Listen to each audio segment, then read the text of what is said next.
The challenge, the history, the legacy. It's what makes the Rolex Sydney Hobart Yacht Race so iconic. Sydney Harbour, the stage, has 88 boats set out to test themselves against the elements and each other, including 17 entrants in the inaugural two-handed division, crews of just two competing in the race for the first time. And away they go, racing in the 76th Rolex. Sydney Hobart, the great race south is on.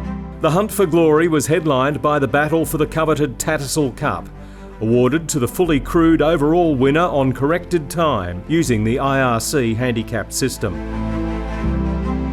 Matt Allen's 52-foot Ichi Ban among the favourites and seeking a slice of history after winning in 2017 and 2019.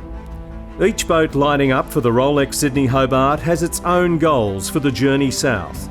Taking line honours, winning their division in any of the three handicaps, IRC, ORCI and PHS, beating a particular rival, or simply completing the gruelling route.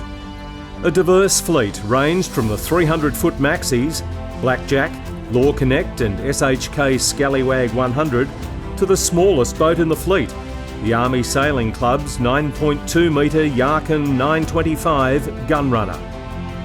This great race is the ultimate endeavour for so many ocean sailors. The first time, everything's new. Each piece of land's new when you do see it. Going down the east coast of Tassie, you can't beat that. There's no equal. You prepare yourself for the adventure and you prepare yourself for the challenges, and you are looking forward to arriving down there because the welcome in Hobart is just overwhelmingly positive. It's a great challenge. The reception, of course, is fantastic, but it's just the great challenge, the opportunity to concentrate for the extended period, the teamwork that comes out of it. You forge bonds with people, you virtually trust them into your life. It's addictive. So the adrenaline you get for restart, being on the start line, the countdown, hearing the skipper say 3, 2, 1, we're racing, game's on, your adrenaline is right up there.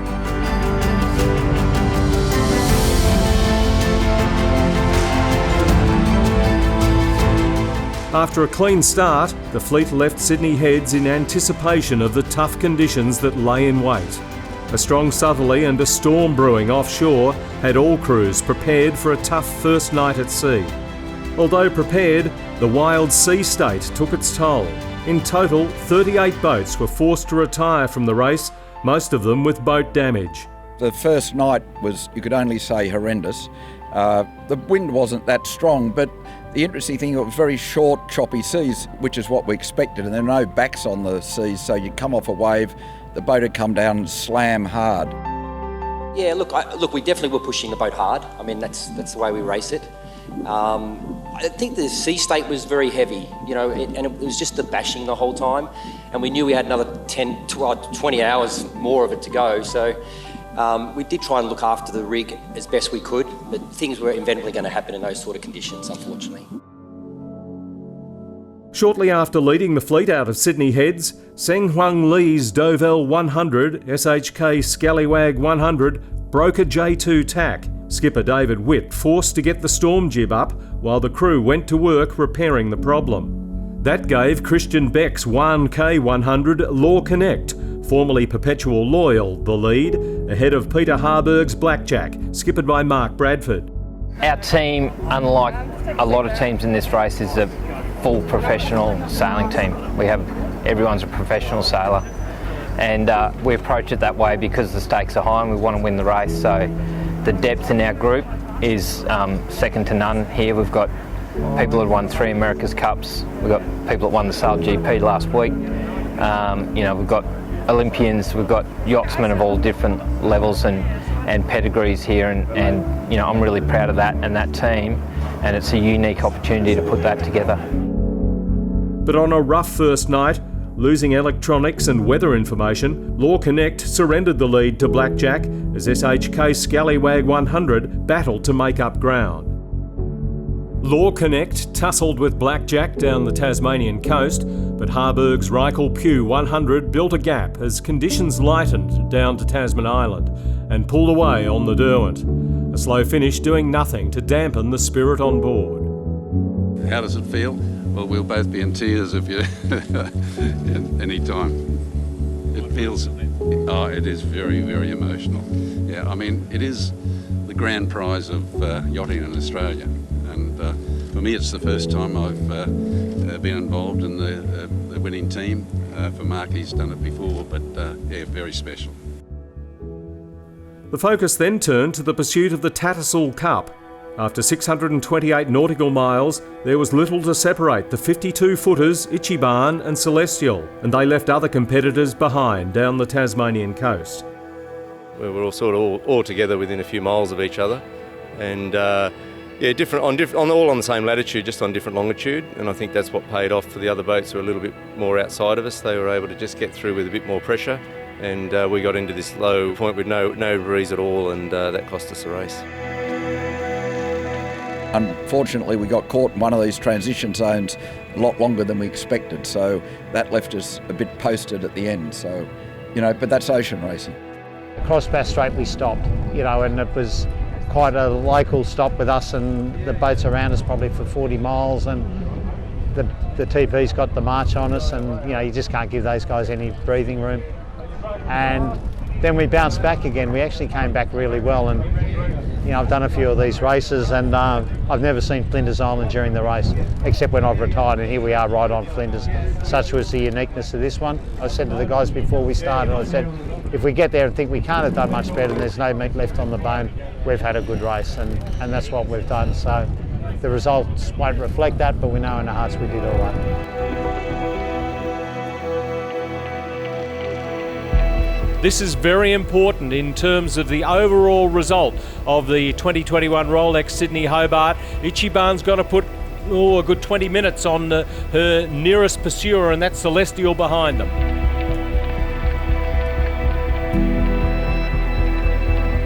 And still a good sailing breeze. It's going to be very tight between these two for handicap honours.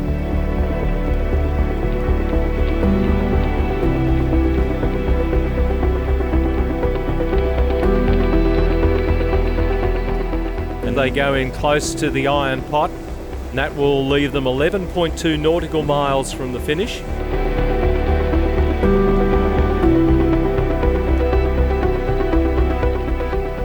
Peter, you can see that red flag flying under the Rolex flag. That is a protest flag. They could be launching a protest once they finished.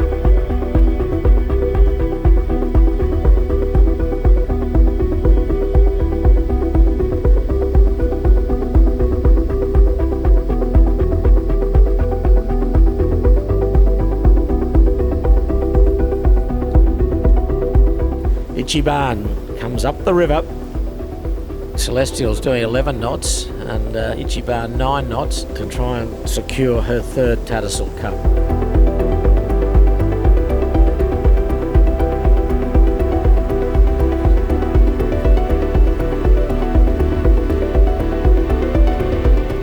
Ichi Ban jibing from starboard to port, and that's good wind pressure there, which is a good sign for her. It looks nice breeze there where she's going into. As you can see, the bow wave has really picked up. Probably the pressure's come up a bit as she's got further up the river. Like it. Yeah, she'll be the clubhouse leader once she crosses, so that will change the finishing times for the other boats. That will change quite dramatically.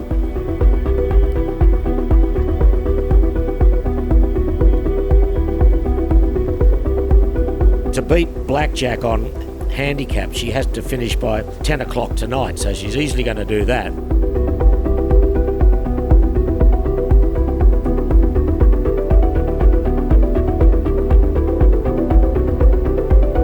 So there's the John Garrow, just on her port side. So she hasn't got long to go now, but she's got in really good pressure. 2.1 nautical miles to the finish now. They look to be making a good 7-8 knots here, and they can see the finish. They can see the two triangular orange buoys off Castro Esplanade as Ichi Ban powers towards the finish now. She's got a few more jibes to go before she finishes.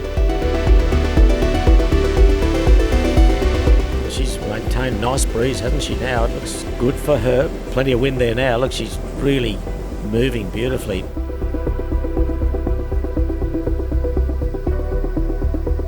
So the breeze has stayed in to bring them home. She's not far off a jibe. There she goes. Staysail rolled. helm down, spinnaker across, reaching sail across, mainsail across, and now on final approach.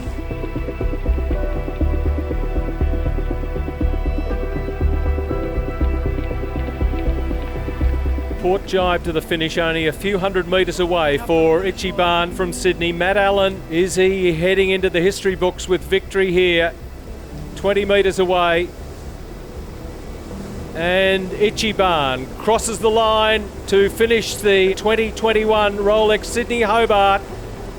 Can they take handicap victory? They will be provisional leader as they finish at 14 minutes to 5. They will now be the clubhouse leader.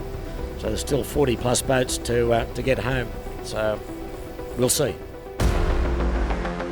Sam Haynes' Celestial was less than 20 minutes behind Matt Allen's Ichi Ban over the line to lead the overall standings on corrected time. However, protests were later lodged against Celestial for being uncontactable for over 90 minutes after a crew member's personal locator beacon had been activated. That led to a 40-minute penalty for Celestial, while Ichi Ban had 3 minutes deducted from her finishing time as redress for time spent helping to establish contact with Celestial. Ichi Ban moved atop the standings.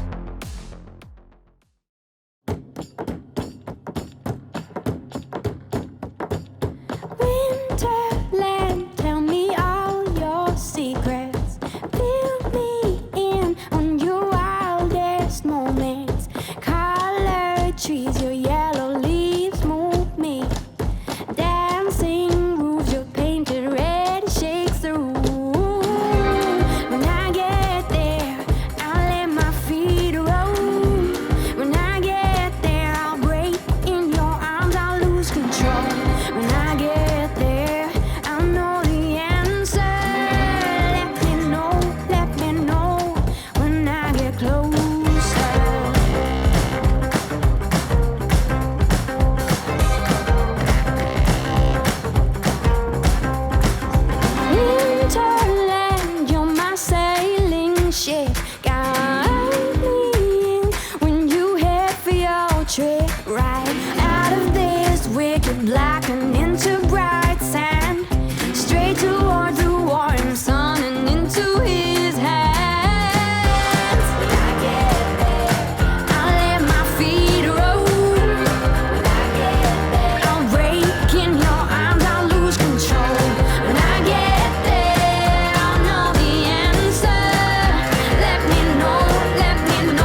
Conditions looked to be favouring some of the smaller boats on the fifth day of racing.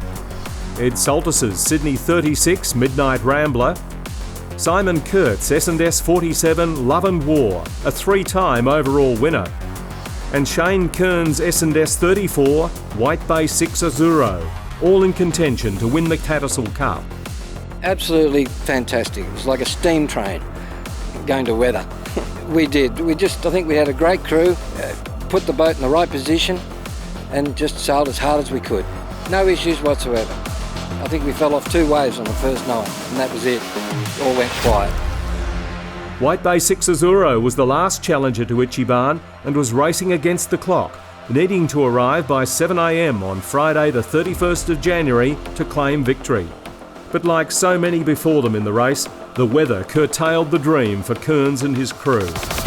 Well, the final day had a bit of everything, especially elation, depression, anger, a bit of everything you could say, because we were doing fantastic, come around Tasman Island, and it's happened to us before, so you either get past Tasman and Cape Rowell or you don't. And unfortunately this time, we were in a great position and that happened, and we spent a long time at Cape Rowell. We always pass on good results because it spurs on the guys that it's worth the extra effort and all that sort of thing. Everybody was in really high spirits and keen as mustard, and as I've said, I was working on my speech that I've had for a long time, and I just change the year every year. But no, we were really in really high spirits, and and you tell that because the sail changes and the crew are all having input saying, I reckon we could do this, we could do that, and that sort of thing, whereas normally it's a bit of a chore by day 4. It's a classic design by Olin Stevens, Sparkman and Stevens 34. That design was done in 1968 and it hasn't changed. And they're building new ones now. That one's 40 years old. But the 2 boats I think that probably went the best in that storm was Love and War and us, when on the skeds after the storm finished. And they're both Sparkman and Stevens designs. The big boats, or the newer boats, completely different design. These ones are Sea Kindly. Those S&S 34s are a solo sailor's choice for going around the world because they're safe as houses. And mine, I've just done a few modifications just to make it safe and fast. I'm already keen as mustard for 2022. A historic win for Matt Allen and Ichi Ban. Only the 3rd boat, alongside Love and War and Freya, to win the Tattersall Cup 3 times. This was a 4th overall victory for Allen, who had also won as crew on Lou Abraham's Challenge in 1983. Well, it's an amazing feeling to have gone back-to-back wins in the Rolex Sydney Hobart race. The crew's elated. We've enjoyed the champagne this morning and obviously just keen to celebrate given the late announcement of the overall win, given the weather and what was happening behind the scenes. Oh, okay. He's not going to be as good as Will. How many more have you got left? Probably not that many. Look, it's a lifetime dream to win one, let alone more than one Sydney to Hobart races. We know it's an incredibly difficult race to win. I think as the fleets become more diverse over the years, it sort of becomes a more difficult race to win in a way because you need to be the best boat in your part of the racetrack, but you also need the weather gods and the luck of the winds to assist. So it's an incredibly difficult race to win, but hopefully a few of us are the right side or the wrong side of 60 in our crew, so hopefully we've got a few left in us. Celestial was 2nd overall on IRC Handicap and 1st overall on ORCI Handicap. We went through all sorts of conditions in this race, as everyone knows, and it was a race to be proud of, no matter what your result was. But on water, we had a fantastic result. We raced incredibly well, and I'm really proud of what we did and what our crew did. The timeless classic yachts were among the standout performers. Love and War, built in 1973, was 3rd overall, while the 40-year-old White Bay 6 Azuro was 4th. White Bay 6 Azuro was also the best fully amateur crew on IRC corrected time, taking out Corinthian honours.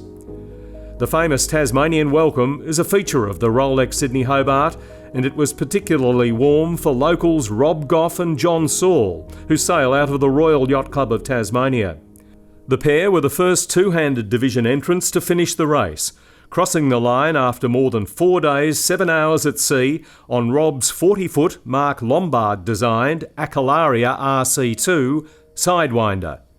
They were followed 7 hours later by one of the pre-race favourites, Jules Hall's J99 Disco Trooper Contender Sailcloth, co-skippered by Jan Scholten.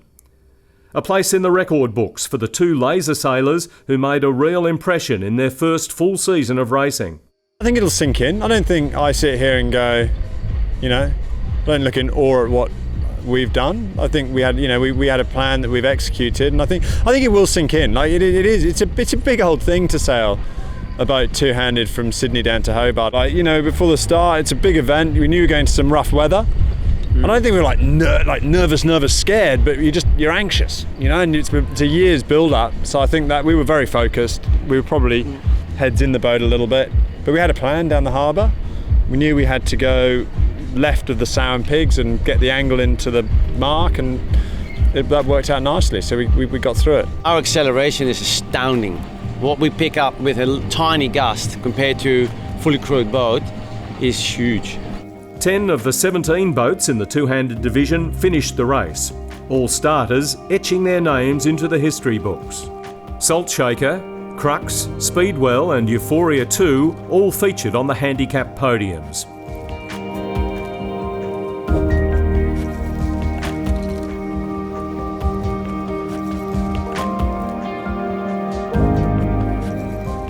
You never forget your first Rolex Sydney Hobart. It's a challenge many admire and dream of, but one only the hardy take on. I always wanted to do it.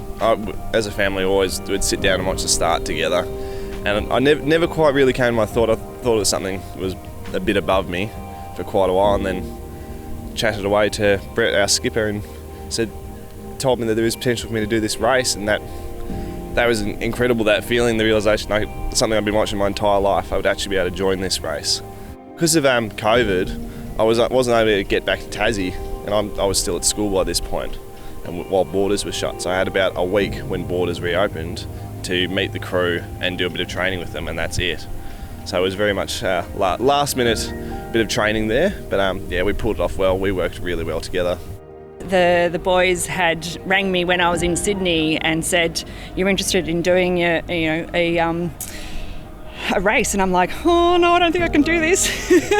Anyway, I've known the boys for a while, and I was really confident that they would get me through, and they did, and it was an amazing race. When we were going through that first 24 hours, that was tough. There's 5 of us that were, sick out of the 7, but we all supported each other, and I think that's what it comes down to. It comes down to teamwork and, being one. Stuart Richardson's Elliott 1350 Tourer Solera, which sails out of the Royal Geelong Yacht Club, had a race to remember, taking out overall honours on PHS handicap. We've only had the boat a year, and we've probably sailed it in the ocean twice, a delivery and an ocean ORCV race, and so we're still learning all the way down. We're trying new things, trying different setups, and just keeping the boat safe, and it worked. As Annie Lawrence's 1950-built Halverson 36 Solveig crossed the line on the morning of New Year's Day, after more than 5 days and 19 hours of racing, another unique Rolex Sydney Hobart drew to a close. People who sign up know what they're buying into, that we're going to be out there at sea. We all get on famously well and help each other, and there's the old adage, there's no I in team, and we are a team, and we are. I was wondering how it was going to go, because I've not been in a race to Hobart that long. Whether be getting frustrated being at the back of the fleet, but we all just enjoyed and lifted off each other's company, and the crew said it, and I don't think it was lip service, that they just said, one of them said, "I'm inspired to do another Hobart again," which he thought he'd never say. So, it was the crew was the making of the trip to us. It was just the camaraderie and sharing the experience. Everyone was understood what they were part of, and wanted to be part of it, and we're all so chuffed coming down to the Derwent today. How great it was to be back on Sydney Harbour on Boxing Day. The 2021 Rolex Sydney Hobart Yacht Race had it all. Challenging conditions, passion, history-making performances, a devilish Derwent, and of course a classic Tassie welcome down here in Hobart. The race offers opportunities to achieve dreams, to create lifelong connections, and to say you competed in one of the greatest ocean races in the world. See you again for the 2022 Rolex Sydney Hobart Yacht Race.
The 2021 Rolex Sydney Hobart Yacht Race is proudly supported by Rolex, the Royal Yacht Club of Tasmania, Transport for New South Wales, Tourism Tasmania, Events Tasmania,